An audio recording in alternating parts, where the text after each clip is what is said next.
মালদার গাজলে 81 নম্বর জাতীয় সড়কে বেসরকারি এক যাত্রীবাহী ম্যাজিকের সঙ্গে টোটোর সংঘর্ষ, ফলে নিয়ন্ত্রণ হারিয়ে ওই ম্যাজিক নয়নজলিতে পাল্টে খেয়ে পড়ে যায়। এই দুর্ঘটনাটি ঘটে শুক্রবার দুপুর নাগাদ। এমন ঘটনাকে কেন্দ্র করে চাঞ্চল্য ছড়ালো এলাকায়। এরপর স্থানীয় বাসিন্দারা ওই গাড়ির যাত্রীদের উদ্ধার করে গাজল স্টেট জেনারেল হাসপাতালে নিয়ে পাঠায়।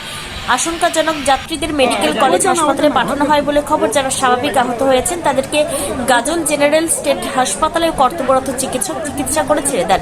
দুর্ঘটনার খবর পেয়ে গাজল থানার পুলিশ প্রশাসন তড়িঘড়ি ছুটে গিয়ে সহযোগিতা করেন।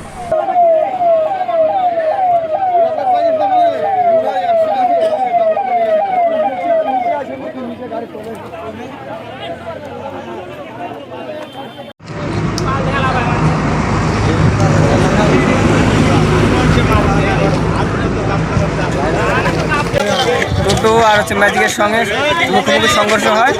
হওয়ার ফলে দুজনে ম্যাজিকটা পড়ে যায় নয়নজলিতে, আর টোটোটা ছিন্ন বিচ্ছিন্ন হয়ে রোডের সাইডে পড়ে যায়। এই অবস্থাতে আছে, এখনো প্রশাসনের ব্যবস্থা নেওয়ার জন্য কেউ আসেনি, পুলিশ প্রশাসন আসেনি। এই হচ্ছে এখন এইভাবে পড়ে আছে।